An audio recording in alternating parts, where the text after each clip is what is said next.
Good morning and welcome to What's New with Mike and Jeff, your Saturday morning hobby hangout coming to you live via the interwebs. I'm your host, Mike, and on my left is our co-host, Jeff. Hello. We're backwards. It's backwards day. I'll switch them. No. I'm gonna. Well, why? I'm going to switch them back. Fair enough. That'll be today's show. I'm going to be switching back and forth. People will get fed up with it. Whatever keeps us entertained, you know what I'm saying? Oh my gosh. So while people aren't used to us going on live on time, so yeah, we're like, what? Well, We're actually live. That's not 10 minutes after 7. What's going on here? Have you been watching House of Dragons? I have been. Okay. Have you I guess the latest episode, the last episode, what was that? Episode 3? I think episode 4. Whatever the latest episode was. Did you have any moments at the opening of that movie that took you back to the old days of gaming? And when she was looking at the dragon that was carved to stone, staring, and then she dropped it and it shattered into a million pieces.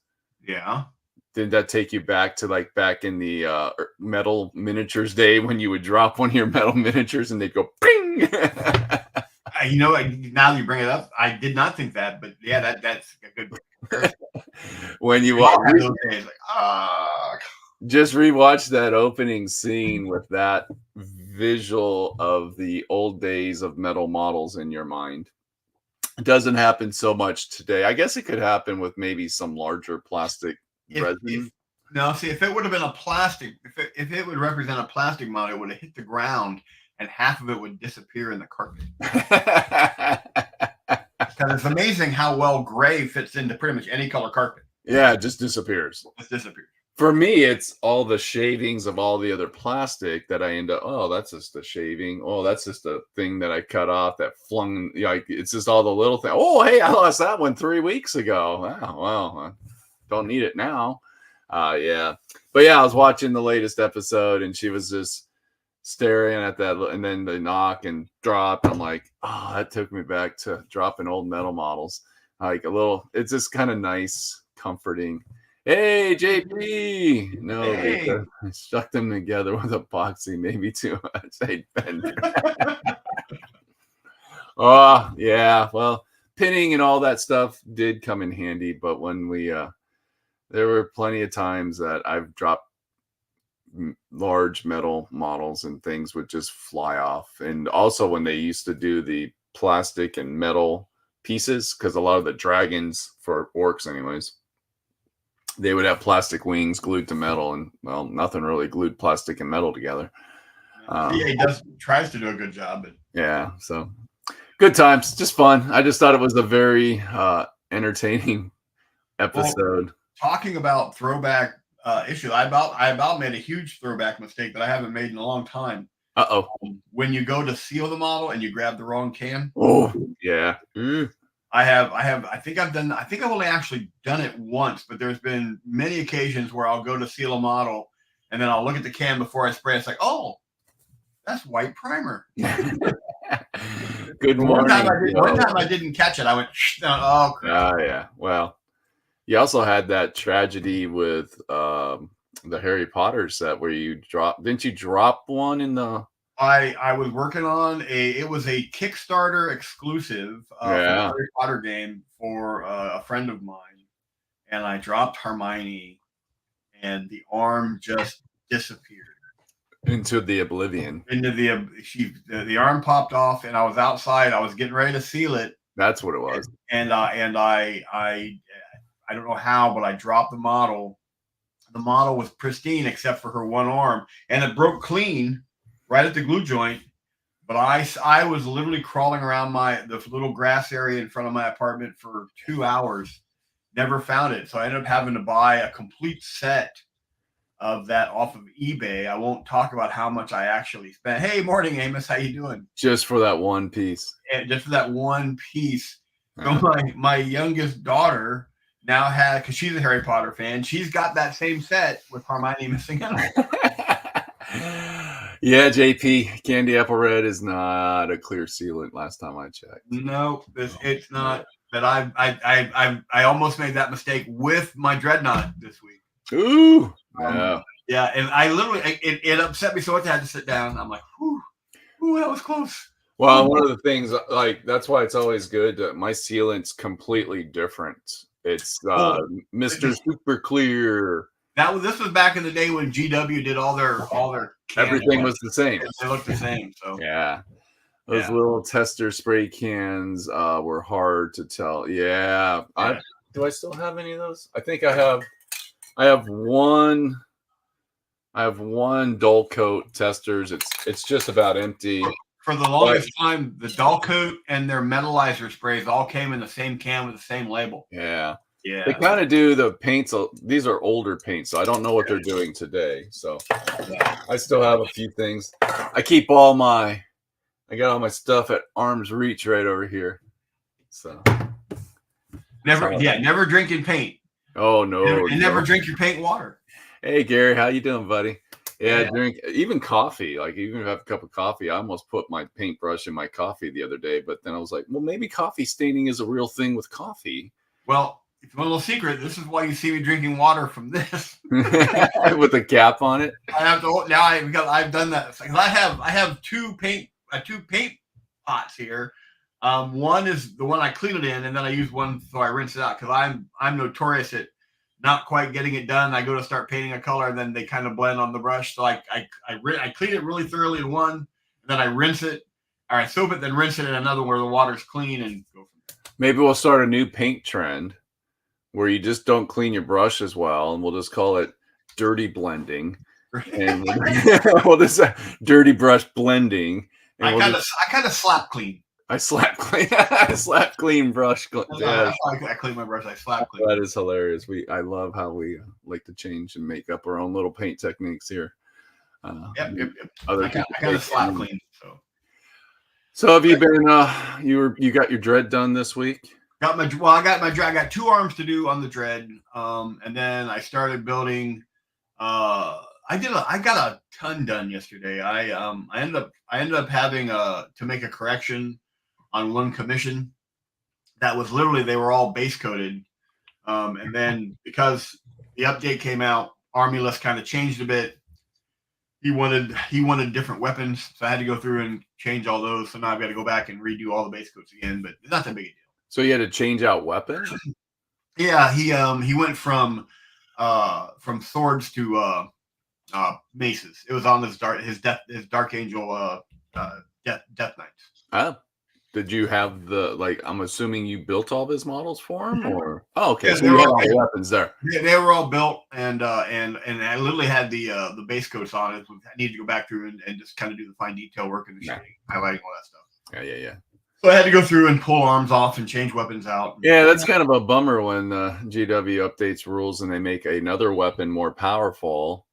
And it's like, well, now I got to change all the weapons on my models because that's just wrong. Well, he's not. I do wear a lot of commission work for him, but he's also a good friend, and I don't have a problem. And I'd rather do it myself now before he'd have to invest in an entire other set of Death Knights to just get them in the way he wanted them. Yeah, a GW would never just make a different weapon more powerful, so people would have to go out and find more models.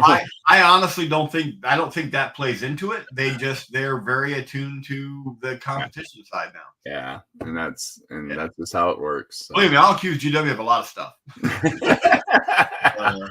I don't think they're organized enough to have a conscious. Hey, if we change them from sword to maces, we can make some more cash.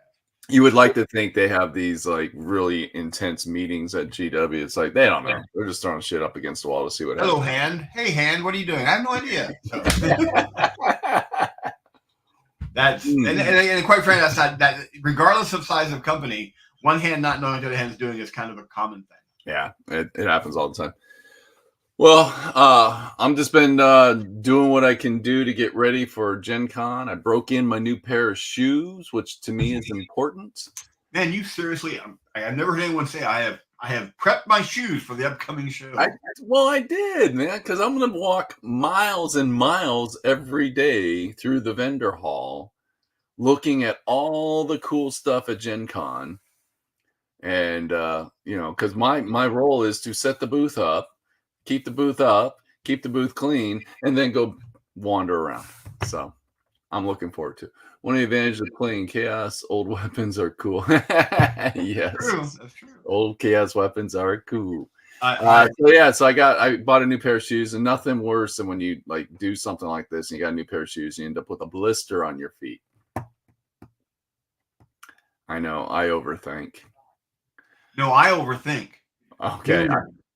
I go down a rabbit hole. You're over here somewhere. I'm off the cliff, and I'm parachuting down to earth sometimes. So you well, no, it's a little bit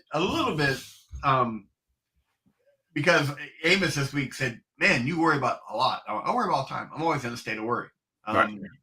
But you take the preparation a little farther. So yeah, I prep a lot. I'm a prepper.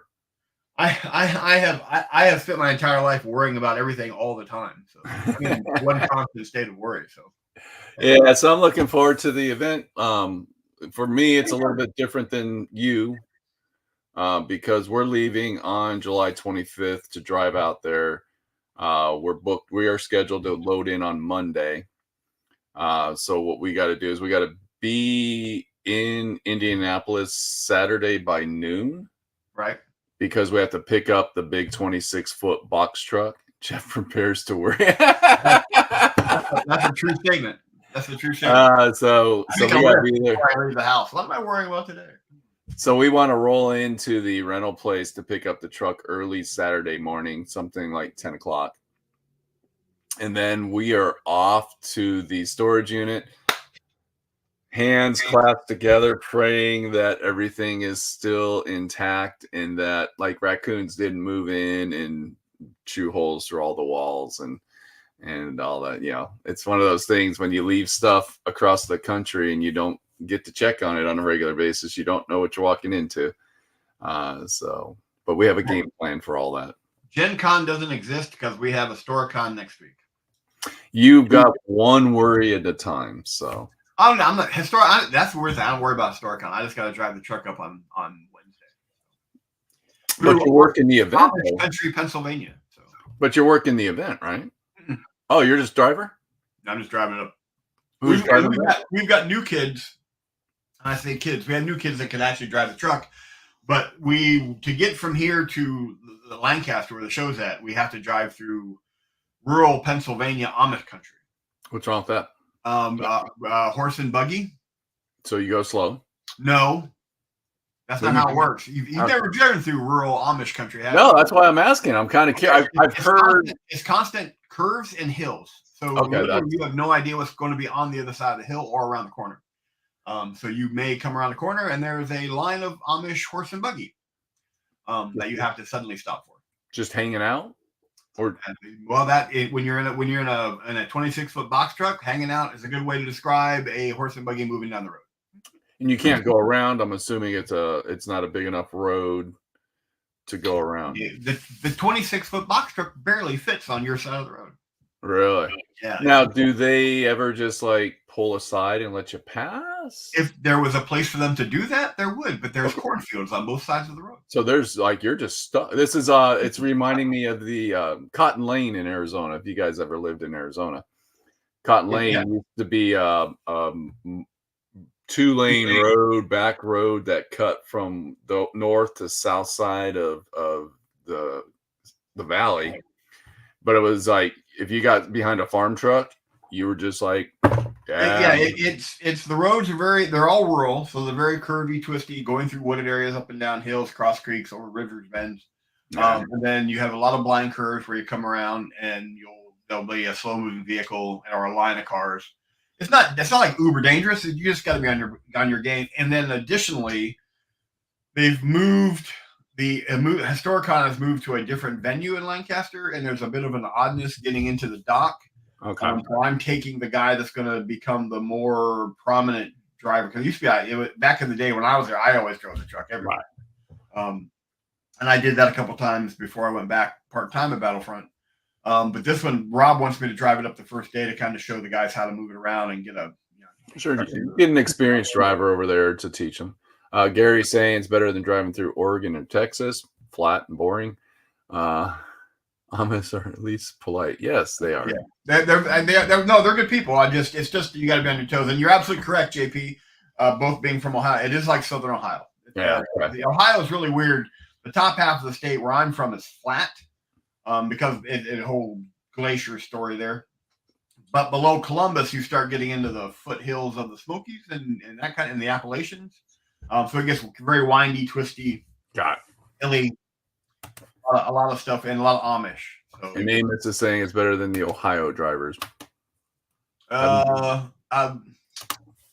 Drivers everywhere are horrible. Yeah, people are. Well, no one pays attention. They're just everyone's bad. They're all bad. I've driven in pretty much every state, and they're all bad. And if you're on a motorcycle, they all try to kill you. So true. The dock at Historicon is weird. It's a weird ordeal. It's between two buildings, and it's literally an alley. Ooh, yeah. How big's your truck? 26 foot. All right. So if you're going down kind of an alleyway, that's going to be a little bit of a situation. We will sort it out. We will navigate it accordingly. Well, I'm looking for. So what? So you'll be back next week then? You're leaving on Friday or leaving? Yeah, well, the thing is, I'm not sure I'm going to be here next Saturday. Okay. I meant to talk about it for a show, but slipped my mind. I'm probably going to go buy a day pass. Okay. And go up to Historicon because Dave's running a miniature painting contest up there. Dave Taylor. Okay. And I may enter a couple pieces. I don't know. All right.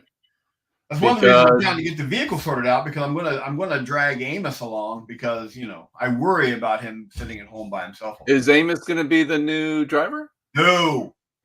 Oh? No. Do you not trust Amos to drive? I've seen him walk. I'm not gonna trust him to drive.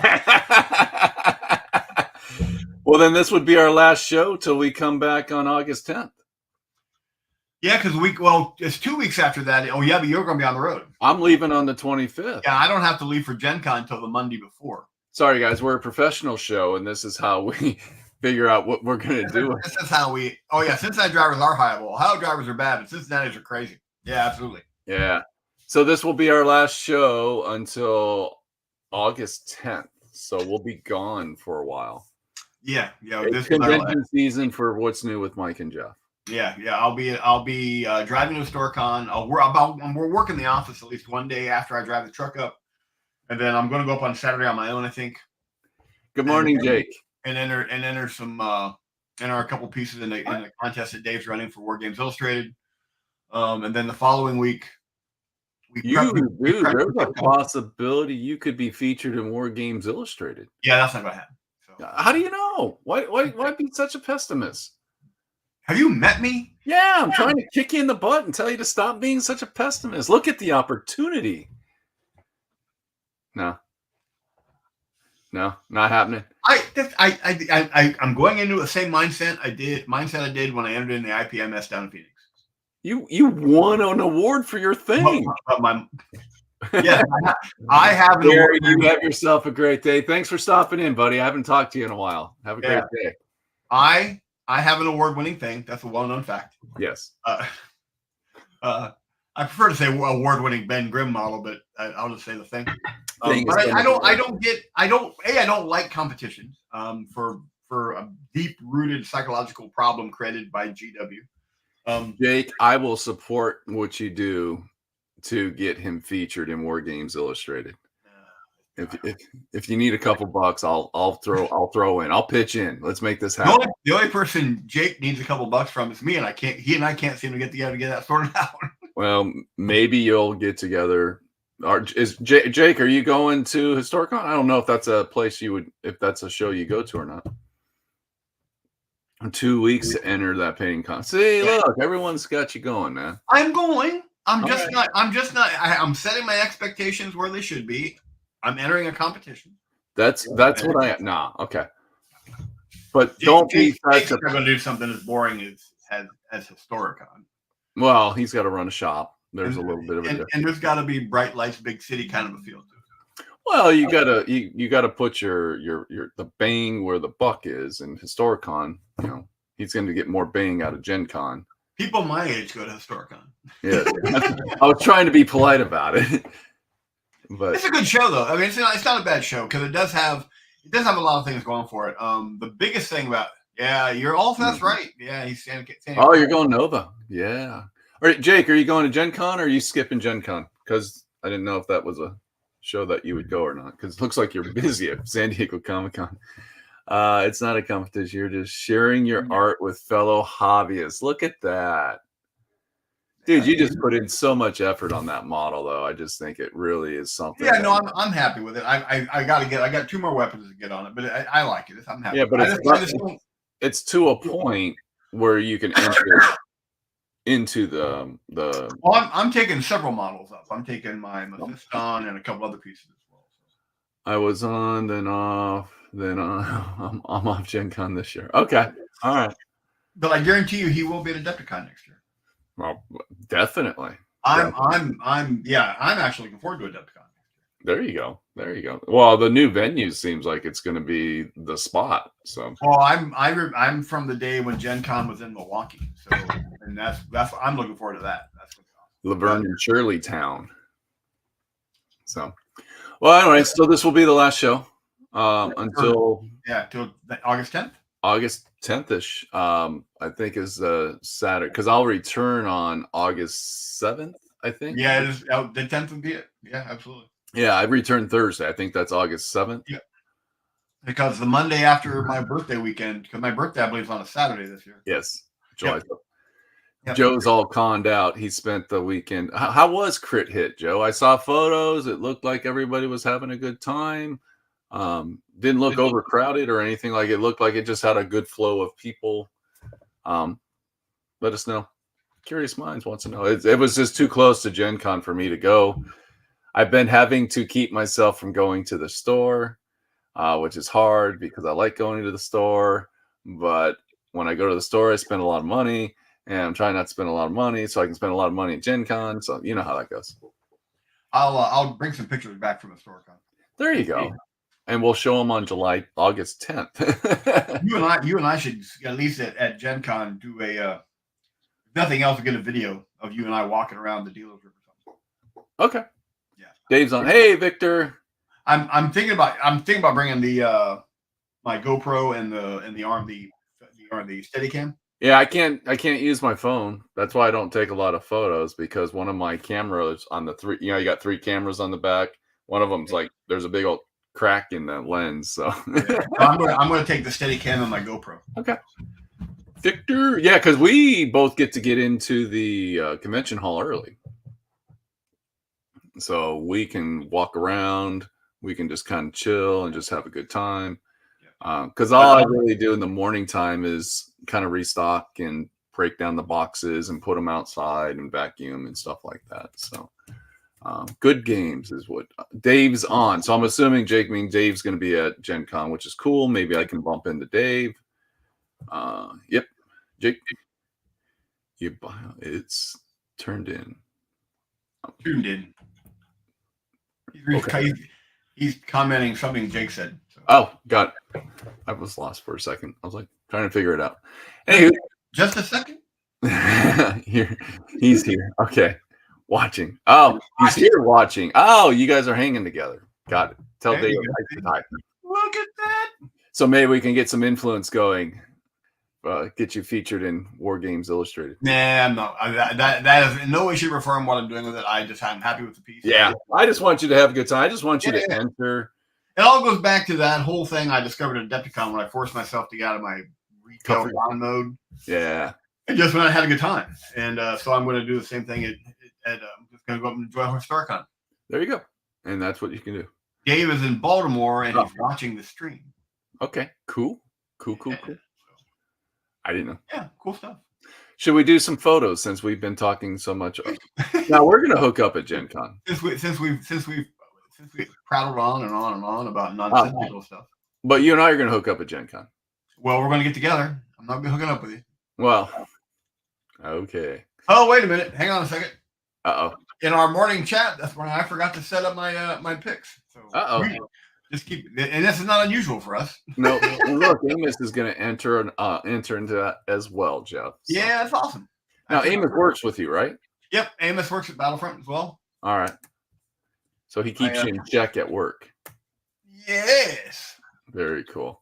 Uh-oh. Just pressing all the buttons. I'm see how the screen goes from here. I'm pressing all my buttons. Yeah.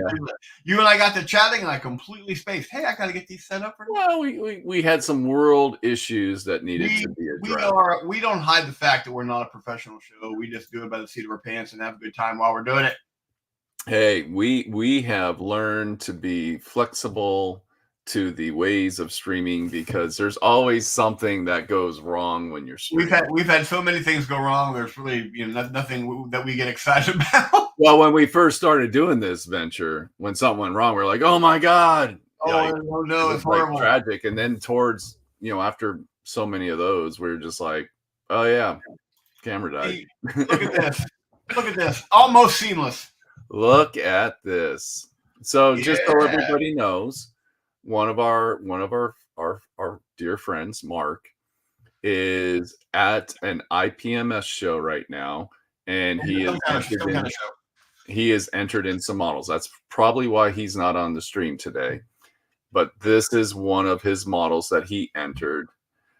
This is a simple little TIE fighter. There's something wrong with it, in my opinion. It's all in one piece, and I don't think TIE fighters are supposed to be in one piece. He didn't have it all blown apart. They are usually blown apart. His solar panels on the side are intact. There's no holes in his solar panels on the side. So, no, Jake is Jake. Mark. Mark. I looked down and saw a comment. Came back. I actually know him as FH. And when you know him as FH. When Mark and I we met playing Tribes back in the late '90s, early 2000s, playing Tribes. And we just became good friends. We've only seen each other face to face like maybe 3 times our entire lives, but we've been online friends forever. Yeah, he's a phenomenal scale modeler. Just absolutely beautiful. But Jake's right; it's not blown up, but it's gorgeous. This is how it would look if it was coming off the showroom floor. My favorite type. What's that? My favorite type of model, right off showroom floor. Yeah, right off the showroom floor, right out of the factory of the Death Star. It is the Death Star 4 dealership. Pushing out these TIE fighters, but it's gorgeous. I think Mark's work is just top notch. I love the base that it's on. Yep, no, it's absolutely gorgeous. And JP mentioned how clean it is, and it's like subtle line work, subtle shading, and I think it's just gorgeous. Yeah, absolutely beautiful stuff. And then this is Bradley. Now we showed this picture last week, but he posted some other pictures on Discord that we did. Well, he put more of a background up. Yeah, a lot more of the base work too. Mm-hmm. And if you go to the Discord, he went into a lot of detail because he watched. I guess he didn't watch us talk about his tank, his model. He'd already signed off. So he was talking about the box and all the stuff and how he put the decals on and how he made the decals look like they were painted on. Like he just went into. Look at that base work. Look at that base work. Like this little rock, look little sticks, little rocks. Yeah, everything in here. Everything. That river. Well, it's not quite a river; it's a stream. Yeah. In Arizona, that's a flowing river. I'm sorry to tell you that. That's a storm drain in Arizona. So I mean, but just his weathering work. It's just yes, it's gorgeous. It's phenomenal. But we were talking last week about how that 13 looked hand painted. It's a decal. And it is a decal, but like he puts the decal on with microset and sol and all that, and then he clear coats it and he sands them down to get the shine down, and then he just goes through a lot to get the process. Yeah, just gorgeous. Yep. Could you imagine doing this with all your tanks for like 40K if you had an IG army and just to watch them blow up on turn 1? No, that goes into that equation of cost and benefit analysis. I'm building this to get on a tabletop versus I'm building this to display and enter in a competition. But like, look at the water jug in the back and like in between the 2 antennas. It's like that's insane. Well, yeah, because the other thing is, and we'll get to it a bit, but I mean, it's just beautiful work. Yes. Absolutely gorgeous stuff. Yeah, I love his weathering. Yeah. Yeah, it's just good stuff. And But here, this is an open box of MREs and a bottle of water. He's going to be putting a figure back here that's kind of on like a lunch break. Literally, he's got the box of MREs open. He's got the water he's just bottle. gonna hang out, be eating. You're gonna have a guy sitting back there just eating a week away. I mean, it's just the thought that goes into this is insane. Yeah, I wonder. I should have asked him how long it took him to do all this. Yes, I don't know how many hours. But Yeah, it's a gorgeous piece. Yeah, but it's really worth nice. it. Absolutely, it's really good stuff. It's just worth it. Love it. Right, here's some stuff from Joe. You got the police coming out of us. So I believe this is going to be for either Cyberpunk Red, I believe. Yeah, Cyberpunk Red. Very cool stuff. I actually do like these models. They're actually really cool. Yeah, they're nice models. Could be a Judge Dredd. You could do like they could be not really Judge Dredd. Might be something maybe like RoboCop. These are more like Blade Runner. Yeah. You could go either way. Well, there is until you get to one certain model. Is there a very certain one? That one. Yeah. Well, yeah. That's Blade Runner. Very cool, Joe. Keep up the good work. Keep going. You're getting the eyes done, though. I'm liking that. I'm still struggle with some models with the eyes myself. I love that. Very cool stuff. JP Cyberpunk Red Combat Zone. Yeah, that's what it was. I don't know where JP got a picture of my uncle from my family reunion, but well, they're fighting over the beer keg. Like, who gets to drink the beer keg? So they're kind of fighting over it. I love it. And he's using Pro Acryl paint with some speed paints, which is a technique I started playing with because I think they work great together. Looks really good. But I do love it. That is such a cool model. Yeah, it is. Nice model. Look at that. Look at those back muscles. Look at them rippling muscles. Or rolls of whatever, but I love it. I love how the red pops. Again, the base work, I mean, the whole model is fantastic, but again, it's really, really nice frame with that base on it. The base just kind of gives that nice, kind of a just a little bit of addition there. Well, the green complements the red. Yep. And it just makes the model stand out more with the highlights and everything going on. But I just love the model's just cool. I've never seen the model before. I think it's a WizKids model or something like that. Yeah.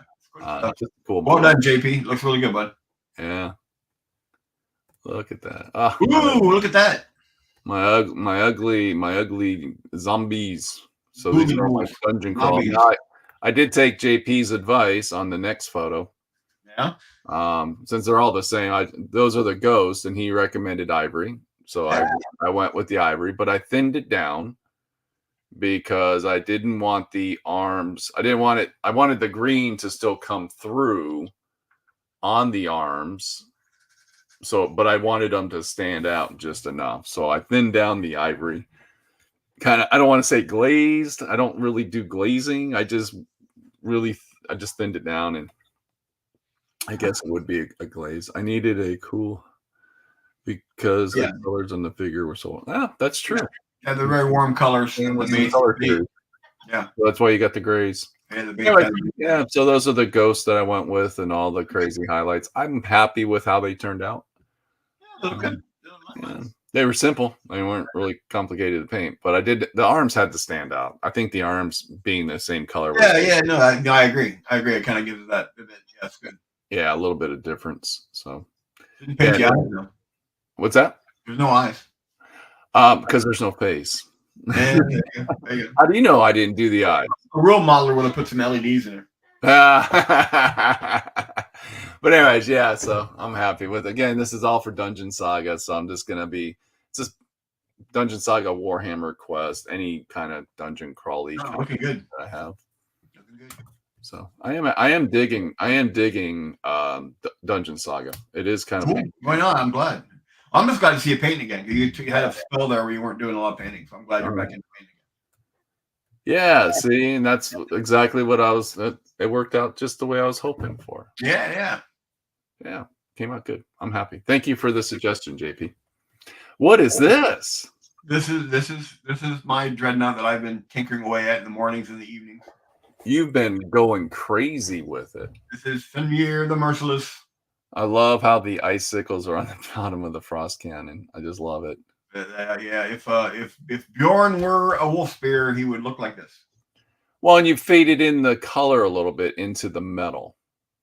Oh, So here. yeah, on your frost, on the Yeah, icicle. I'm really happy with how the Frost Cannon came out, considering I cut that centerpiece out of the Stormfang model. Well, And nobody else is gonna have one. Like, people are gonna look at that and go, what how did he do this? Like, yeah, so combination plasma cannon, then the weapon of a Stormfang. So is he stepping on an Imperial Guard? yeah, with green skin. Yeah. Mhm. Oh, I saw the yellow. Oh gosh. Yeah, look at that. Totally forgot you were Guess stepping on an guess orc. where the yellow checkerboard came from? I don't know. That's a call out to a guy I know. Uh, so what are you trying to say? Are you stepping on me? Well, what this is a game designer that designed something that this guy modified, and he wasn't very happy with it. When in doubt, use ivory. I love JP has a rule. When in doubt, just use ivory. AP painting rule number. Yeah, there you go. There you go. I got to get that book. I need that list. Yeah, I need a list. I need a lot of books. And then I love the lightning electricity effect you've created. I think that really pushed you outside. I need to get outside my comfort zone more and practice a little bit more on the. I'm not good at OSL. I don't do it a lot, so I'm just going to keep plugging away at it. Well, maybe you should do some like. Do you know any model companies that have like campfire scenic things? There's a lot of places out there that I've looked at a lot of different videos for. I like the fact that the bread ties worked really well for the lightning arcs. Right. I got to get better at my airbrushing work. I got to get better at just some thing. But it's a matter of just getting out of my comfort zone the first time, which this did. Right. Now I'm kind of like going, okay, I got to try this again. So when rumor has it there's an actual new Bjorn model on the horizon when they do the codex. If that's the case, yeah, there's a lot. Well, there's always rumors out there. Yeah. But I want to give it another try. If there's a new Bjorn model, I'll just do this again, but make it look slightly different. So. Oh, there you go. Well, hopefully they get that new model out because you deserve it. And in typical Space Wolf fashion, Bjorn has no butt. Well, Yeah. So again, he spends too much time on upper body day. He forgets to do leg day. So, and again, that the conversion kit from Archie's Forge was great. I had to make some modifications to this shoulder pad to get this to fit properly. Right. Because this resin, I actually broke the resin. I boiled it and tried to bend it, and I just could not get it to bend the way I wanted. I had to glue it back together. Was it a bad break or was it just? It was a clean break. I boiled it, and as when you boil resin to kind of bend it and straighten it, you run the risk of always having it snap if you don't boil it. So I did one of those paws broke off, but it broke off clean. So I just went back in and didn't need any putty work on it at all. Good. But then so instead of modifying the actual shoulder pad, I modified where it mounted so I could actually have it hang right, so it looked like it properly should. I used to have to do that to all my orc models back in the old fantasy days because the shields just kind of went on an arm and they would always have like spiky bits and stuff on there. So I used to have to cut like part of the hand off to get them to lay flat. Otherwise they stuck out in weird positions. And I never liked that. So you have to chop the models sometimes the model has to be sacrificed, Jeff.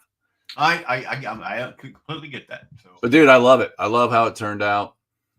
I'm not unhappy with it. I said there's some points I want to, but again, it's about this guy. I know I hate him. Get out of your comfort zone. What an idiot to say such things. He's not an idiot, but he's persistent. Well, there's this thing about resistance in life. Yeah. How people are so resistant. Resistant to change, and resistant to try something new because like. We've gotten to this point in life where if we're not good at something on the first try, we just give up. And you've just got to keep pushing through. There's my philosophy of the day. Yeah, there you go. Not bad philosophy. Not bad philosophy at all. It's not bad. It's just so I did something a little bit crazy. Oh no. So last week when you saw me working on my zombie trolls. Mm-hmm. Anyways, I just did like a dirty green wash on them and I started doing my dead flesh highlight and I was just like, man, this is so green. They were just too green. So I literally dry brushed flesh shade over the green, and oh my god, did it look horrific. I mean, just what did I do? I was like, I'm gonna have to strip these models and start all over again. I went through a Jeff moment. When was it when you were painting an apothecary? You're dealing with white. Didn't you strip that model? I was painting a white scarf. Okay, but wasn't it an apothecary model or something? There was something special about the model. It was the first white one I did. I had the worst trouble with was the white scar character whose name's eluding me right now. Okay. And I had to strip it 3 times and it still didn't get it right. And Yeah. it wasn't until I didn't actually start getting better, but that was led into a lot when I started doing the Marvel United stuff, and I did Storm and Mystique. There you go. In white, and that's where that all paid off. So I went through that moment of, oh my gosh, I'm gonna have to strip this model, and luckily I have AK stripper here. So I was like, all right, I'm gonna have to strip these models. But then I just went, you know what? Let's push through. Let's just. You got a big bottle of it. Yeah, I found a large bottle. Yeah. And then I just started highlighting over it. So now the green, the dead flesh has kind of a regular flesh undertone to it. So it looks, it's a hard color to look at, but it fits the zombie vibe that is a zombie troll. So now, if you're paying attention, you realize just how often I use AKI paint stripper, because it's right here. It's arm's reach. I can't tell how full it is. This is my. Oh my gosh! It's got an old school ketchup squirt top. That's what they come. I know, that's cool though. I love it. Yeah, that's cool. I just basically I use this a lot. I'll use one of these. Yeah. You ever been order mozzarella sticks? The restaurant brings you these. I don't know how these got into my collection. I've got like 6 of them. They just fell in your pocket. I don't know. Put a little bit in here, put a little bit of this in there, and then I take a brush and I've gotten pretty proficient at it, of stripping off just like one section of a model. So I can start over, because as we've talked about on numerous occasions, I will change directions midstream. Yep. That happens all the time with you. I should plan better. Well, you would think. Does it come in I don't know. We'll have to check. I'm sure it's shipped to Army Painter probably in like 55-gallon drums. So you could probably make some sort of an arrangement with them to have one dropped off at your house for a small fee. And then one of those big hand crank pumps for like the oil. Yeah, you just sit up on. Well, I have discovered another use for it, for like old synthetic brushes that I use for weird stuff. Like I can take a little bit of that, because normally when I'm doing the stripping, this little cup ends up with some of the stuff in it. I'll take a brush, an older brush, right, that I want to use I'll use it for like when I do oil washes, or I'll do a throwaway brush. Yeah, I'll clean them up, and that's really good for getting all that old paint off those old brushes. Really? Yeah. And then I throw it in some brush restore just to kind of get it. And again, it's not one of my artist opus brushes, but it's one of the ones I use for just when I want to stab, or I'm doing stippling or something weird. I'm going to destroy a brush. So. It's something you just don't care enough about. So if it gets trashed, it doesn't really matter at the end of the day. Yeah. So. Do not spill it on your cutting mat, though. Not what? Yeah. Because it will remove it'll remove everything. Well, I think it might be time for me to get a new cutting mat.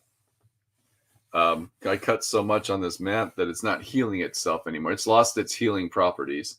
Because this is where I use this to do all my book binding. So I cut all my book papers and everything on this. So it's kind of. Well, I always buy the one-sided mats. Like I've got a new mat here, but I repurpose the mats, because I have a 24 by 36 mat here. And when I change them out, when they start getting all the paint marks on them and they're really looking hideous and everything else, I repurpose them. And I don't know if you guys can see it or not. I want to see if you can. No, I can see it on the other table. You look there, you see the black. I get the one-sided black ones because they don't have anything on the other side, and I flip them over, and I line the rest of my table with those. I got mine's green. I would prefer black. Yeah, Amazon. I just give them black. No, I should do that. The weird part is this is the one thing that Amazon delivers overnight, and I have them the next day. So. I've got nothing nice to say about Amazon right now. Well, I never have had anything nice to say about Amazon. Well, it's like I go on there and I'm like, I wanted to buy something. And it's like, oh, you can have it by Saturday. I'm like, sweet, I'm buying it. Tuesday. That was What called the a hell? tangent. What happened to Saturday? For all of you watching, that's a tangent where Mike and I just kind of go off in the direction. Yeah, no, I have the thing. It's like a classic bait and switch. Yeah. I will buy tomorrow. Get it Tuesday. Oh yeah, Prime Day's coming. Maybe I'll have to wait and see if that goes on soon. All right, you want to switch over and do some painting? Yeah, absolutely. Right.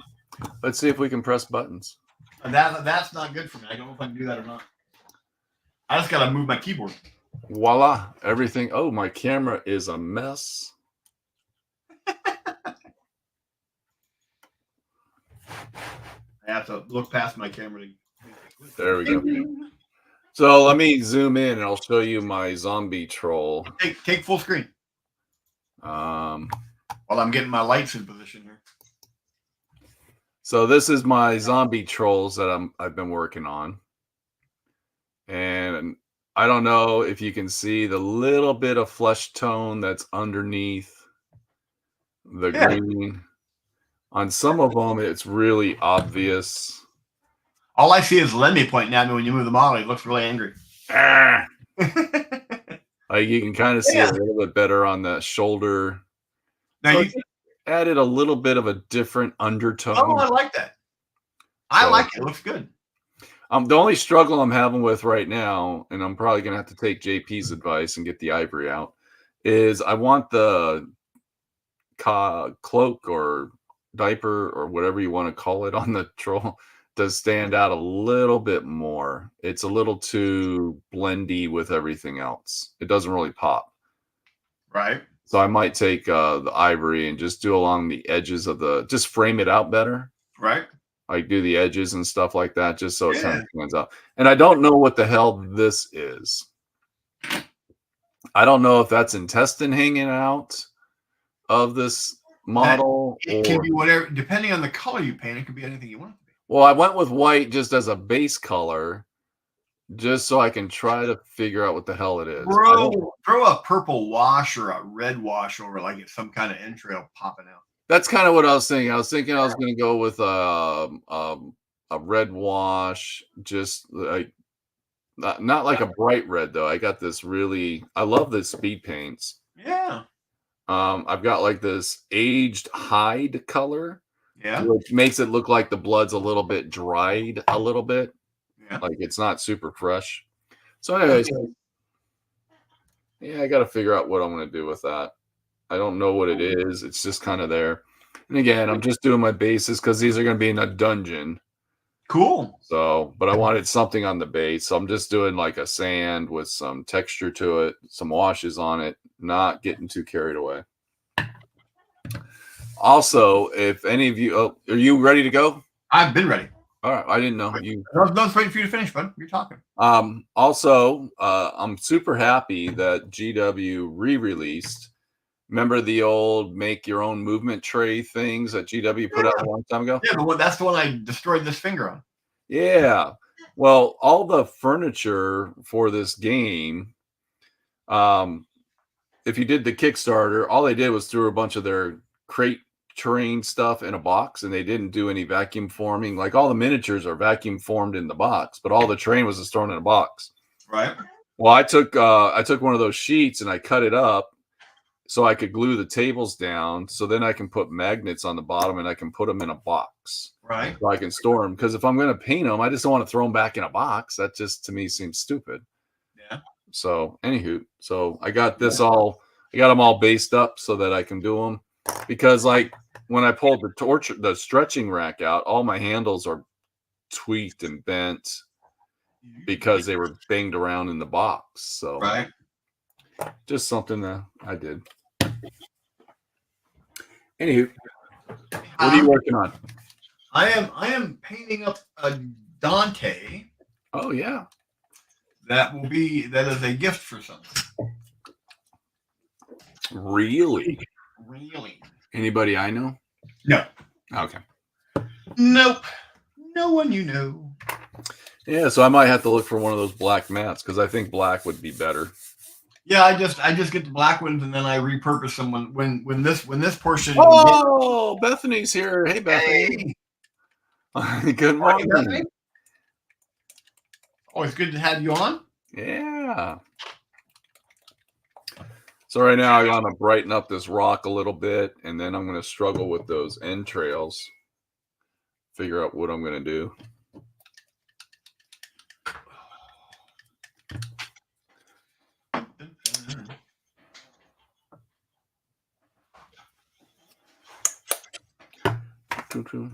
But yeah, next after I get this done, I really need to start pushing the furniture. Mm-hmm. Get that furniture going. It's like what the way the game's played is it comes with a lot of like cardboard Right. furniture. Yeah. And what I'm planning to do is I don't want to buy like a ton of their furniture because I don't think I need it. Right. As I explore each room, I'll just replace the three-dimensional furniture with their cardboard furniture, the Right. tin, as I go. That way I don't have to have 20 different bookcases, and I can just use what I need as I need it. Here I am overthinking it again. Well, that I wouldn't be able to think if I didn't overthink. Yeah. I'm doing this for Rob, my friend, at Battlefront. Rob. I've known Rob forever, and his son Theoden just had a birthday, and he plays Blood Angels. Ah. So I have this extra Dante lying around.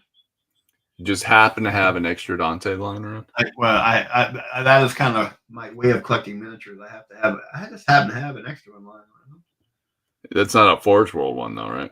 Nope, this is the actual prime, after Dante had his Primaris conversion.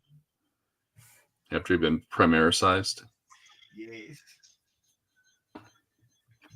Very cool. What an awesome gift. So I'm just painting one up for him. Lots of gold. Lots of gold in them Primaris. Lots of gold. Dante has a lot of gold. And it's actually one of my favorite models. Really?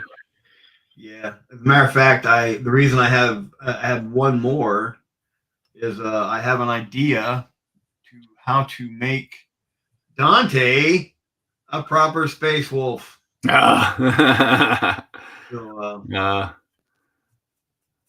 As Blood Angel players cringe. Every model is just a space wolf model waiting to be made. Well, apparently orcs aren't. No, they're used. They're just Well, they're used to scrape off the bottom of your shoes. As everyone is constantly saying, Jeff likes the tactical rock. I decided to switch from tactical rock to a tactical orc. I just like repurposing some of DW's really nice scenic bases. I mean, they make some gorgeous bases. And I'm just kind of, how can I use that in a different way?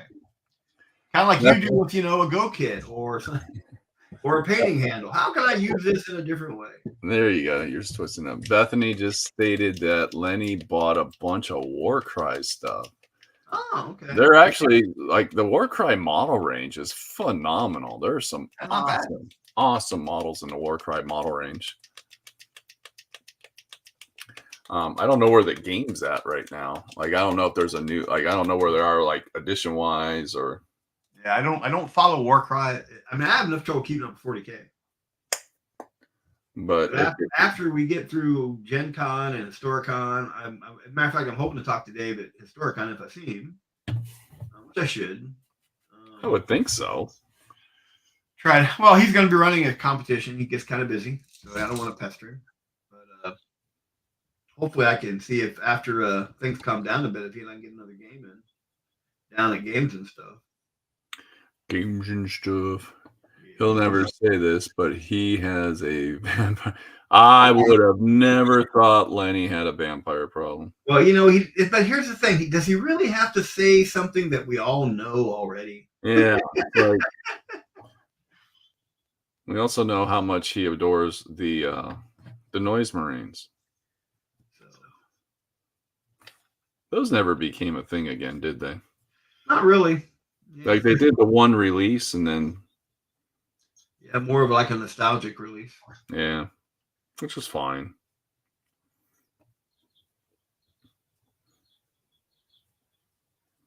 There should be a 40K, like the Goth Rockers. Yeah, absolutely. Like there should be something like that. Yeah, yeah. Bethany's correct. It is kind of a badge for him right now. Yeah. I would have, it'd be silly for me not to think that Lenny doesn't have Curse City. Curse City has a ton of vampire coolness in it. The Chaos Lover in me is coming out as well. Because I always thought Chaos was very cool. I don't play them, but they like this Word Bearer Red is just awesome.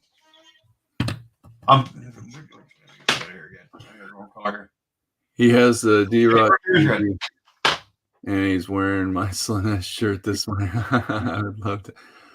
Ah, yes. Noise Marines for the win. I still have the one he gave me. It's on my display with all of my other display models from people I admire. And love it. In honor of JP, I'm pulling out the Ivory. Ivory. Are we going to have to add Ivory to our list of, I think we're going to have to, like, JP's making it a thing now. It's still going to be the JP go-to. So it's now Ivory and Avalanche Sunset Ivory for the win, buddy. There you go. Those are our colors.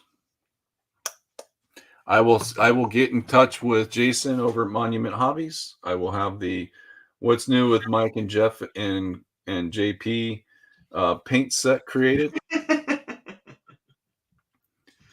And we will change the world. They'll go, why is there 3 bottles of ivory? He calls it something different. Yellow orchid and ivory in a box. And there you go. Because that is your go-to colors. It's a nice mini Norse Marine. It is awesome. Yes, it is. But I can't make an army. You can. It would just not be a fun army to look at. It would all be a bunch of the same model. Yeah, you'd have to do a lot of conversion, or you'd have to get into 3D printing to really push that envelope.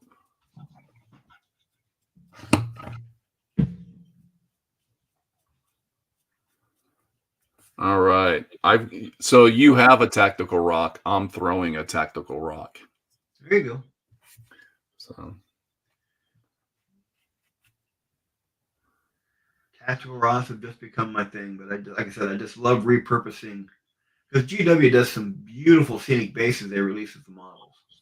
Yeah, but some of them are a little like you need to chop them up a little. Like it's that 1 foot jumping off a rock. Well, that not that tight. That's the ones I'm talking about. But they do these really nice scenic bases where they're on. They got a lot of stuff going on. Like for example, the model where the orc came from. Yeah, it's a gorgeous base, gorgeous model. But I just wanted to repurpose the orc because it's like, yeah, that's gonna be so cool. All right, so I'm happy with that. I didn't change my paint water this morning. I actually cleaned my studio yesterday. It was ooh. I cleaned the studio and then I primed probably 150 models. Dang. Good morning, David. How are you, buddy? Hey, Dave. Good morning, buddy. I primed so many models. I had to take it because it was nice and hot and humid, and I had my respirator on. I'm like, I can't breathe. Did you primed in the house? No, I primed on the porch. Airbrush or? No, I actually used aerosol for some of it. Do you notice your primer out of aerosol doesn't dry as quickly in the humidity? No. Oh. Well, I did airbrush and rattle can. I did both, depending on what it was. But when I do rattle can outside, I immediately bring it inside and put it in a windowsill with direct sunlight. Okay. Yeah, so I don't leave it set outside to dry. I just prime it. I did some of the furniture yesterday, and the black it stayed tacky for a while. What did JP just write? I got to take my glasses off. Lion, Five Dragon Rampant, you could have a one-man army just by assigning your values correctly. Oh, very cool. All right, I think I'm gonna have to cross these entrails and figure out that. I think I'm just gonna start with like that red wash on them, and then just kind of take it from there. Yeah. See what happens. So again, I'm loving the speed paints. I think they're awesome.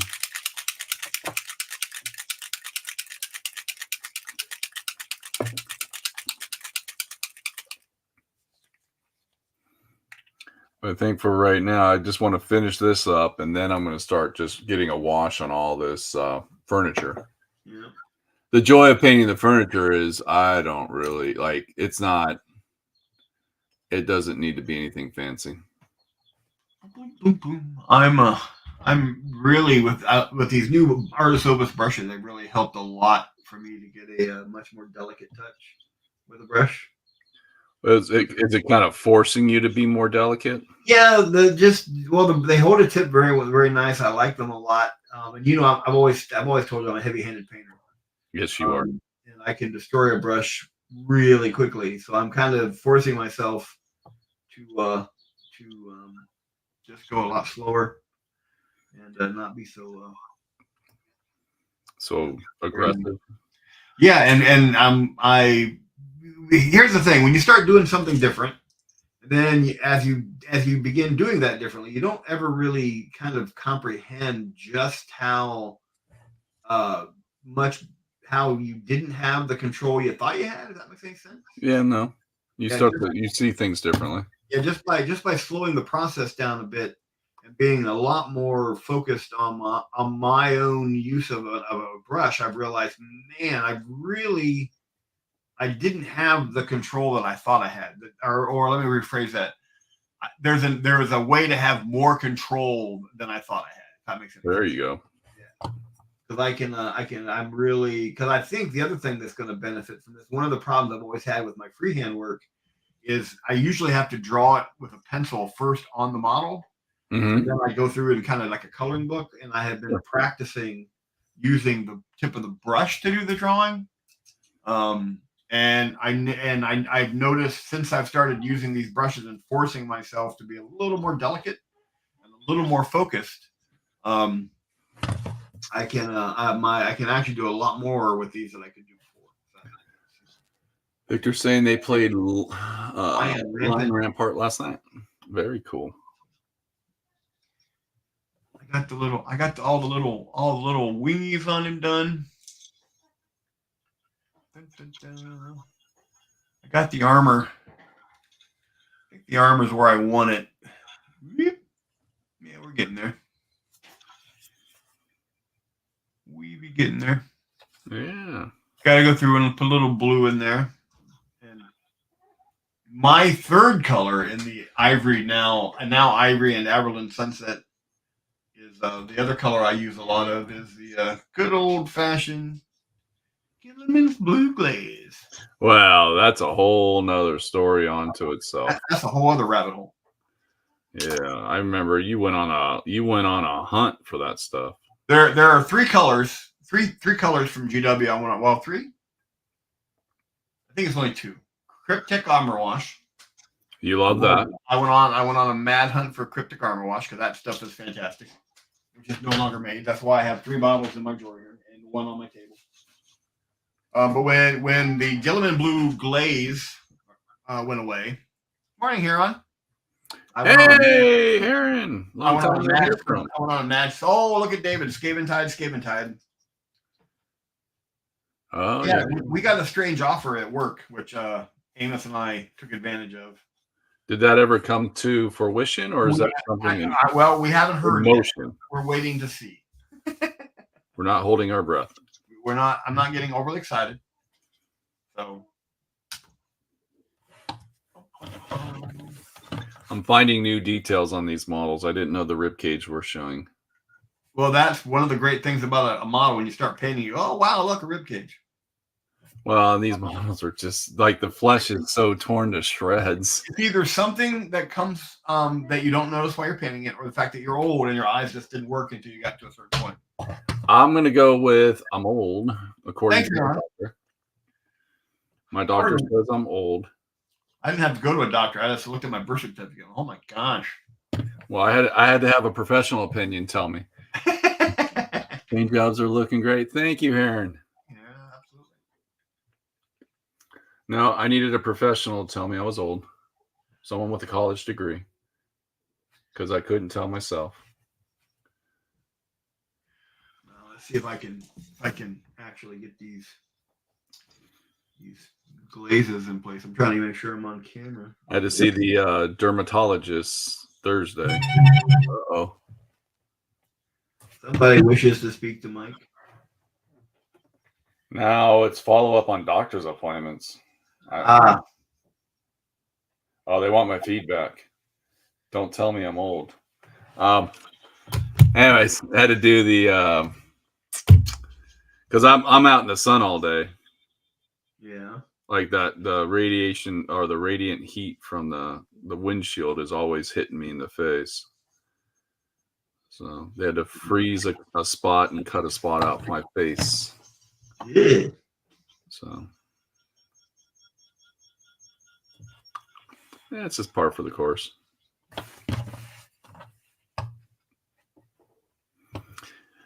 Thing is there Arizona, you have to get checked out for this stuff. Like it's kind of a mandate.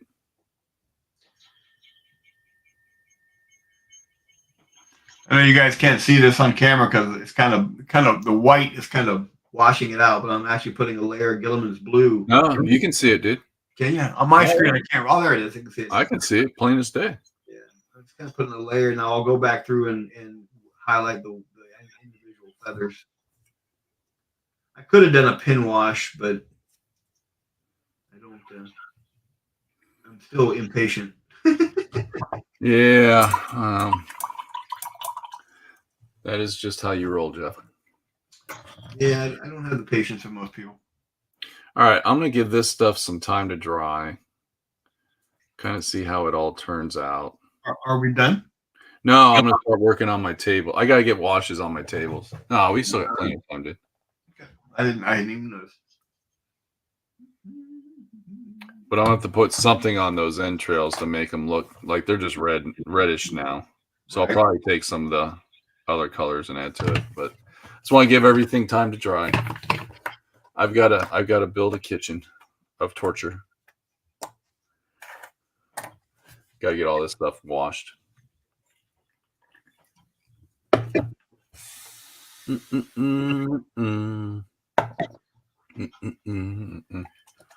I'd forgotten on Dante just how many little winged skulls there are. Oh yeah, you got a lot. They like to fly. Tedious part's going to be going back over these wings and then bringing the feathers back up to a full white and leaving the blue in between.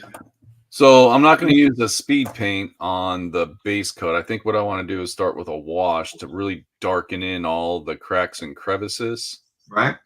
And then maybe put like a light speed paint over it, and then I'll start layering it up to the wood tones, which will probably end up with Averland Sunset. But I think a good starting point would just be to do a dark tone and make all these cracks and crevices black or dark. Yeah. Dark tones like a dark brown. So not a bad idea. Not a bad idea. No, it's a starting point. It's just to get me started. I got a lot. No, it's just furniture. It's not going to be that rough. But I've got a lot of it to paint. Got a lot of furniture to paint. Yeah, this is just the tables. Ooh, my phone's going crazy. Uh-oh.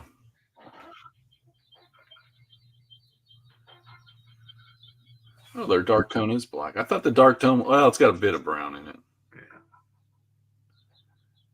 Yeah. Uh-oh. Well, I always forget I'm glazing. I'm not washing, so I have to pull a lot of I gotta pull a lot of the moisture off the brush. I keep forgetting that. Glazing. He's glazing. I'm glazing. If Lenny was here, we'd be making jokes. I miss Lenny not being on the show. Yeah. Every weekend. What's We have up? Bethany, which is just as good. Sounds like he's back home right now. That's awesome. Oh, I missed something. I thought Strong Tone was a brown. Yeah, it's got more of a black tint to it, though. But yes, it is. It's kind of like a strong Agrax Earth shade. Yeah, Got some brown in it, but it's also got a lot of dark. The Kitchen of Torture, just down the hall from the Bathroom of Darkness, which is around the corner from the raucous room of despair. Oh, I didn't realize we lived together growing up, JP.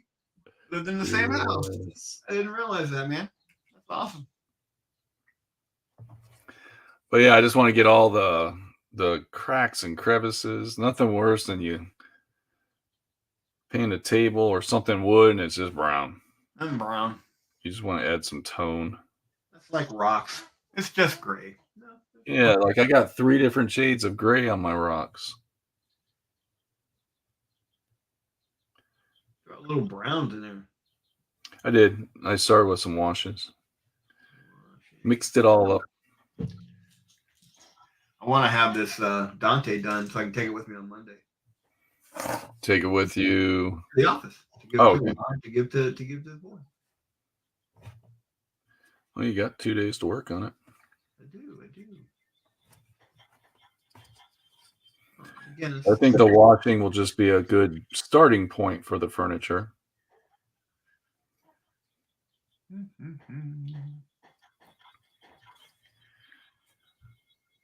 David says he has 50. 50. What am I missing? I don't know. Oh. Darren and I talked about my trip out. I think I'm actually going to fly to Montana. All right. And then ride down with Darren when he comes back from Montana. Is he in Montana right now? He's getting ready to head back up soon. 50 Shades of Gray. Nice. Now I got it. I keep forgetting that Dave reads because I don't.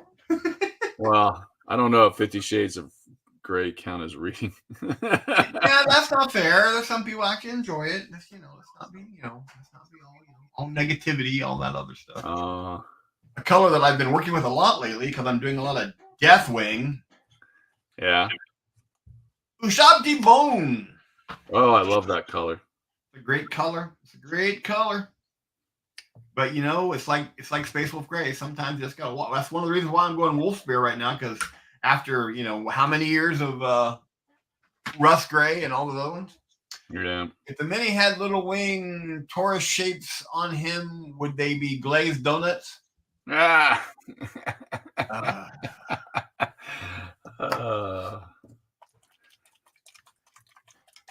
I've been doing a lot with Ushabti, airbrushing it, dry brushing it, highlighting it, shading it, doing all the colors. Right now, I'm between the Sisters of Silence and the Custodes commission I'm working on, and the Dante now, and it's like I'm so tired of gold and bone. Yeah, but it is a good combination. They are. Well, they're 2 separate commissions, so I can switch back and forth. And I've been doing a lot of dry brushing, getting ready for the Dungeon Saga models. Yeah, that's gonna be a dry brush night. Well, it's gonna be a slap chop nightmare. You're good at it. You're gonna have to use the Mike and Jeff method of slap chop though. Slappy choppy, choppy slappy. Sloppy chappy.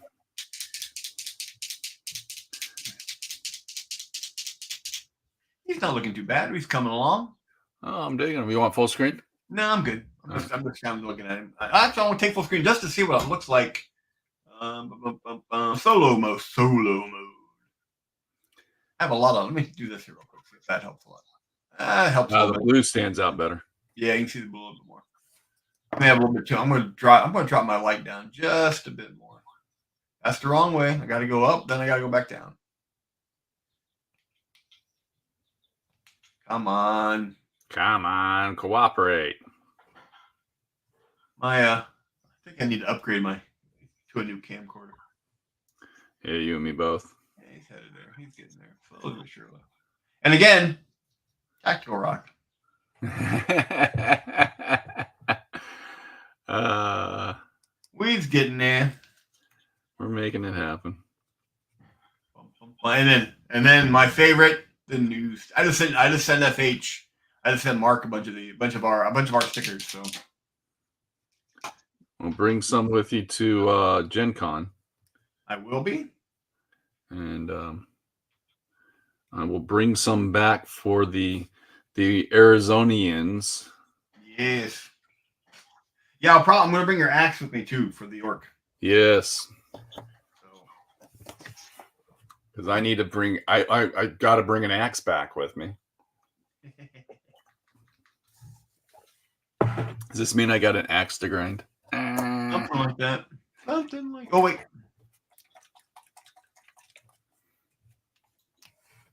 Exit solo mode. Exit solo. I've got to watch Scott Pilgrim again. Watch what? The movie Scott Pilgrim versus the World. Oh. One of my favorite movies. Solo Round. I'm sure I've seen it. It's just not. It's probably not your cup of tea. It is a movie based off a video game, and Yeah. it is a great movie. Greg, how you doing, buddy? Oh, Greg. My buddy Greg is watching. I am doing some very detailed work here of washing all over a model. I'm trying to do my best coloring book impression and stay within the lines. Good luck with that. Are you using the Artist Opus? I am actually. Very cool. Yep, I might pick up a set of those while I'm in at Gen Con. I gotta tell you, I like them a lot. Again, like I said, they're really helping me get a little bit more delicate touch with the brush that I don't think I had before, which I know I didn't have before. Do they sell those in retail, or are they only for sale on their website? No, I bought them from a store out of California. The power of self-respect. Yes, that's a part of the movie. Okay. He gets a sword. To bump. I'm just wondering, is that something have you considered? Have you talked to Dee about bringing those into the store, or I can't find them at a distributor. Okay, that's what I was. That's the thing. I need to figure that out though, because they are good. They're good brushes. I do like them. I like them a lot.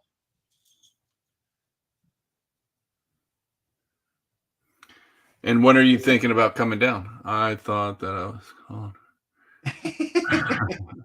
Now you guys are just doing quotes here. We're doing quotes from Scott Pilgrim.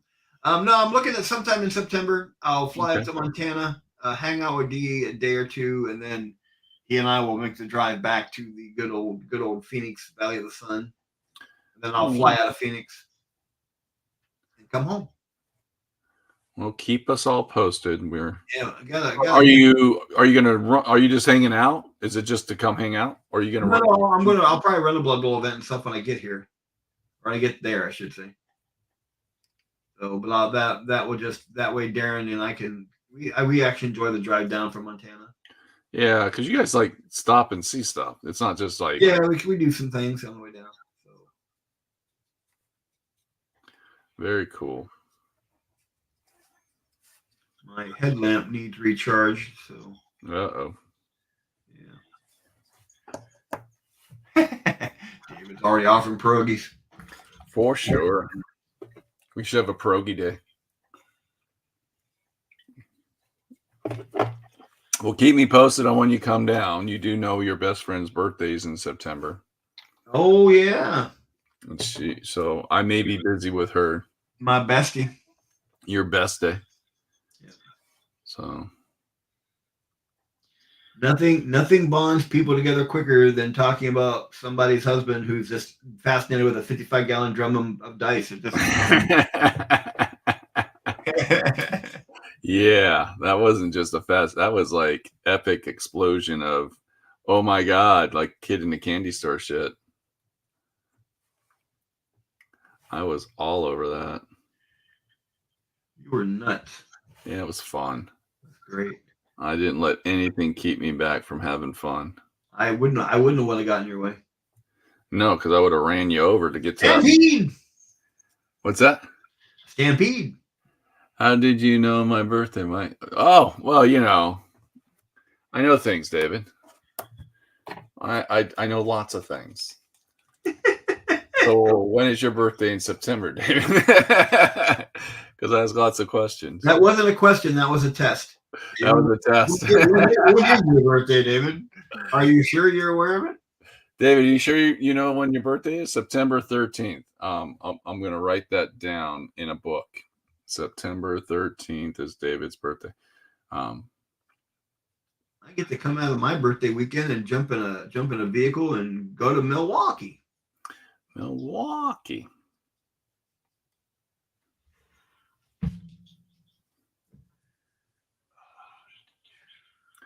But it's going to be fun.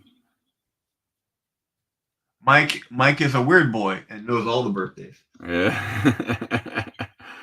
I just have to know one birthday. I'm sorry to say, everybody. I love you all dearly, but there's only one birthday I need to know.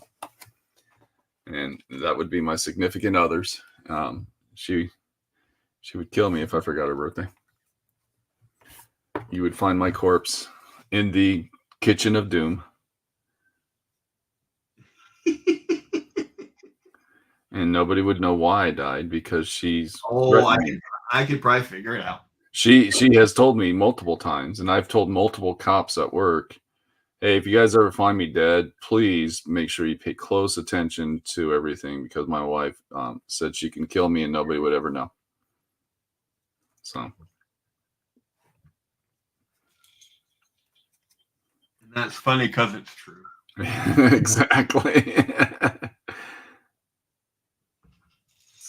It's just sad. Bum, bum. My wife made it easy for me. She picked our wedding day to be on her birthday. Oh, that works. Yes. That's kind of a double-edged sword because you only have one date to remember, but man, if you forget that date, You're really hating life. you're really in trouble. We got married on Halloween, so we just attached it to a holiday, so I can remember the anniversary really easy, but birthday's always the struggle. You guys are definitely into the Halloween thing. What's that? You guys are definitely into the Halloween thing. Well, we started we met we worked together. I was her boss. But so that's what It started off as a power thing. I get it. I understand. No, it started out as just a work thing. But we didn't No, she worked for you and she was showing you have no power. Exactly. My anniversary is April 5th, tax day. Oh no, pay the taxes. We worked together, and we were just standard coworker friend type things. But then there was a party, and we started talking at a party, and things just now. There's always a party. There's always a party involved. So it's been. We got married in '99. How can you count? You're half years. You can do decimal points. I can do half years. But we got married in '99, and I think we dated for 5 years prior to that. Yeah. So we've been together for a super, super long time. I don't know how she puts up with me. That is one of the questions we ask ourselves a lot. Anyway, so I'm at a stopping point, buddy. Look at Dante. Well, getting there. My cousin wife got married on May 4th. So Star Wars is very fitting for them. May the 4th be with you. Yes. Yes. May the 4th be with you. I've got to go through my process so I don't end up. Well, yeah, you can't do the dirty slap chop technique with those brushes. I was using. I have to. Yes, say all the right things right now. She's always watching. Yeah, wow, yeah. Victor, always watching. Of course, she can literally hear. I talk so loud, she can hear everything I'm saying in the next room. So anyway, I have to tell a story about my Artist Opus brushes. Okay. Because like I said, I like them a lot, so I'm trying to take really good care of them. And I happen to be using the number 2, the larger bristle brush. Number 2. I just got to say that. I was using the number 2, and I had a knock at the door. I go answer the door, and it's some woman trying to talk to me about energy, blah blah blah blah blah. Trying to get you to switch to solar. Something, and then I realized while I was talking to her that I had literally, because of the door, I went into habits and I just laid the brush in my paint cup with my rinse water. And then, so as her and I are talking, I was only gone from my table less than a minute. And she's trying to go into her sales pitch about what she's already talking about. And I literally went, oh my God, I gotta go. And I shut the door. And I ran back to get the brush out of the water. And then I realized and she was probably in her early 20s. But I literally just shut the door on her and ran. And so I went back to apologize. She was already gone. Ah, you crushed her. I am now someone's bad customer story. Yeah, one night the guy just slammed a door in my face. I realized that I left one of my Artist Opus brushes sitting in my paint rinse cup, which is a habit I used to make all the time. And I came running back and literally spent, just got all cleaned up. And I was like, no. But back when it was your cheap brushes, you didn't care. It's like, yeah, I didn't throw it to the side and move on. But your Artist Opus brushes, like, I'm kind of looking forward to it because I get to buy another wooden box. So you know how I feel about that. I wish I had room because I put my new sticker, which I'm totally in love with. Thank you again. If anybody's still watching, thank you. And then this is where I got it. So you got 2 stickers. That's the store I bought the set from. And so what I'll end up doing is I will take the new box that I get like that. I will take the insert out of the new box and put it into my box that I stained and treated. And then I'll have my brushes all in one box. And you'll probably pull the hinges off and change them. Yep. And then you'll store the brushes up here instead of down here. And you'll do all the stuff wrong. Like my box is stained. I'm no good with stain. Oh, neither am I. I'm terrible at it. I don't feel the need to stain it. It's just a nice little box. I put it took me a while even to decide to put the stickers on. I might put a fingerprint lock on mine. There you go. I'll put a finger. What finger am I? I'm going to do my stubby finger because nobody can copy my stubby fingerprint. So I'll do stubby finger lock. It's amazing how often your missing digit comes up. Almost every day at work it comes up because there's always an opportunity to point something out to somebody. I like it when someone points at me. I'm like, I'm triggered. I can't point. And then I walk away. It's missing. So true. So true. It's my magical power. Yes. It's like my last name. My last name is Wilster. And whenever someone goes, how do you pronounce your last name? It's Will Stir the Pot. Wilster. Bad joke. Bad joke. Really. It's no worse than mine. I'll say, hi, I'm Jeff Smith. I promise it's real. they chuckle. They chuckle like that. And they go, yeah, when I joined the Witness Protection Program, that's the name they gave me. Now, I do have a new one that my granddaughter finds quite funny. Whenever we go through Chick-fil-A, and they go, can I have your name, sir? And I respond, why? Don't you have one of your own? And my granddaughter thinks it's hilarious. Look at what Greg wrote. He's gonna raise you guys a missing aorta. Jeff and I will see your missing segment of a finger. Yes, and raise it. Yeah. Well, I still have my original aorta. Greg has a brand. He has his second. He's on his second new aorta. William's been watching us. William, what's up, buddy? How you doing, buddy? Oh my gosh, been painting. Yeah, oh my gosh, we're painting a lot of new stuff. Yeah, we've just been painting like mad. How have you been? I forget where you moved to. Like he's out of the valley. I think he moved up north someplace. Did I ever tell you about how far Greg and I have taken our personal competition? For what? Well, Greg and I used to have a competition at Game Workshop where we constantly competed on who was the better sales guy. Okay, that's a good competition to have. And I won't talk about how those turned out. I'll just leave that where it's at. I'm Greg that they ended well for somebody, but not everybody. Well, the deal was, yeah, we'd compete on who did the most money, and then the loser had to take the winner and his wife out to dinner. That kind of thing. Got it. And then one point, it became kind of a running joke with he and I. We were always in this competition, just a little friendly, who could do something better. And we got kind of absurd. And then Greg fell off a ladder and had an aortic dissection and had to replace his aortic valve in his heart. Ouch. And came pretty close to death. And it was I love the man to death, and it scared the crap out of me so much that a couple years later I decided to have one of my own. Just wanted to join the club. And of course I couldn't just, so and quite frankly, I still have my original aorta. I just don't have the valve, the heart valve. My aortic arch down to my abdomen is all, in some way modified by human technology. I will keep the missing finger. You guys keep the broken. So I don't think we can take this competition any further. You guys have kind of pushed it. You guys have kind of pushed it to the brinks. I'm going to really show my age. There used to be an old Bugs Bunny, Donald Duck cartoon where they're competing on stage. Okay. And probably Donald wins the competition by blowing himself up.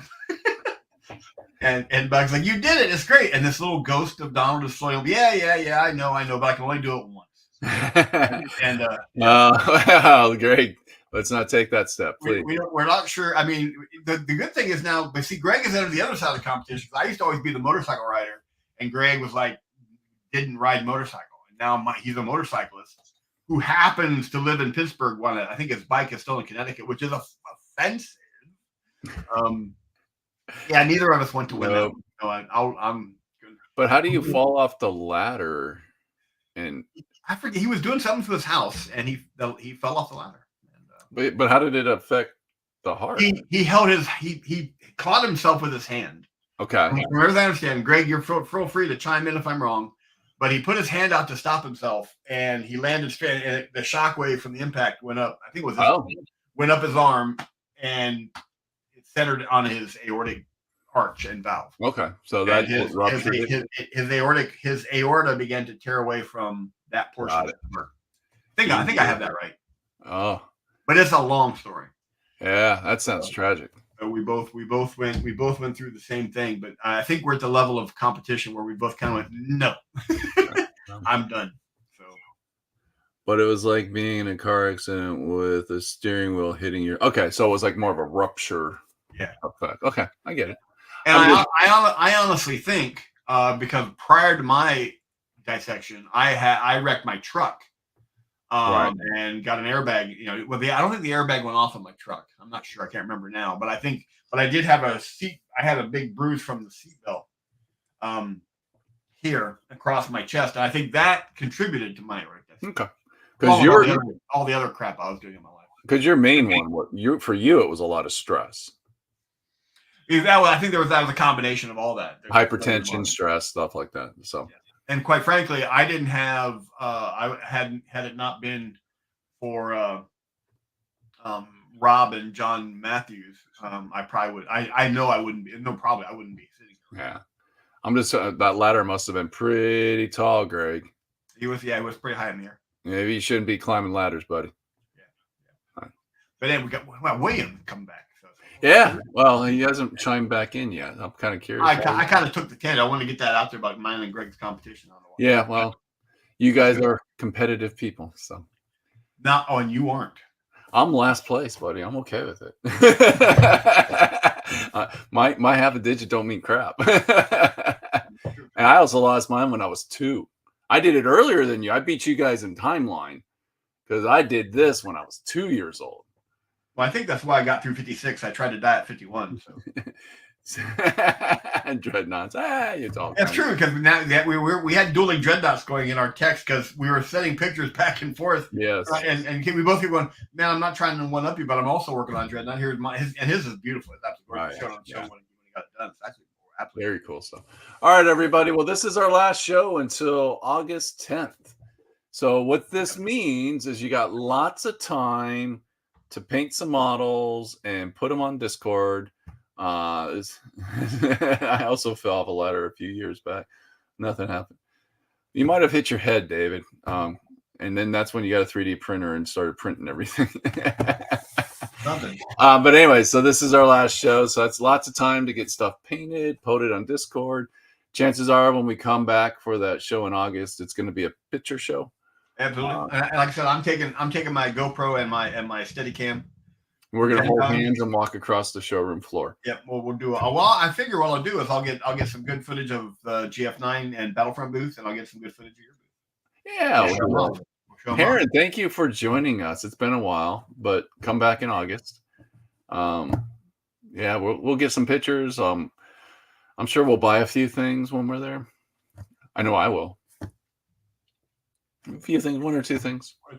I'm probably going to spend more money at Historicon this year because I'm going up. I'm not working. I'm only driving the truck up on for setup. Then I'm going to go up on Saturday, and I'll probably hit. They have a really good flea market up there. That's one of the big things about Historicon. They've got a great flea market. So yeah, the flea market at Gen Con's a little different. It's at the hotel. Well, it was last year. I don't know where it'll be this year, but it was at the hotel across the street. But it was like a weird bidding system. Like people put what they were trying to sell in like a bag or something like that. And then there was a piece of paper on it. And like day 1, it was this price. Day 2, it was this price. Day 3, it was this price. So it was, the price was going down as the show went on. So it gave people not like, hey, I really want this much if it sells on day 1, but like, this is my rock bottom price, but you can't buy it on the rock bottom price until day 3. Right. So it's kind of a different type of a show. Yeah, Wally's Basement's what they call it in StoreCon. JP, I know you're going to be at Gen Con. Are you going to make the trip over for a StoreCon? Yeah. So we'll take some good photos. Let me know if you're going to be there. We'll meet up. Yeah, we'll take some good photos. We'll kind of hang out. But yeah, we are working. Unfortunately, there's a little bit of work that has to be done. You more than me. Setting up that booth is. We just got a wheel. I just got to wheel stuff in from the truck. Yeah, I think the only advantage we have though is we get to load in on Monday. Yeah. So loading on Monday can't do Historicon. Sad face. I'm sorry to hear that, bud. So loading on Monday is really helpful because all the smaller vendors won't load in till probably Wednesday, maybe Tuesday, depending on the vendor. Tuesday, Wednesday. Yeah, we'll be there. We'll be there Wednesday. We're leaving on Monday. You guys aren't a small vendor. We'll be there Tuesday. You'll be, yeah. I figured you'd be there Tuesday. We leave on Monday. We drive to we're roughly an hour and a half away from the venue, and then we'll come on in. But there are gotta put castle. Yes, we gotta put the castle back. We gotta hope the castle's still standing. Yeah. But yeah, so there's still a lot of really small. They load in on Wednesday, JP and company. Yeah.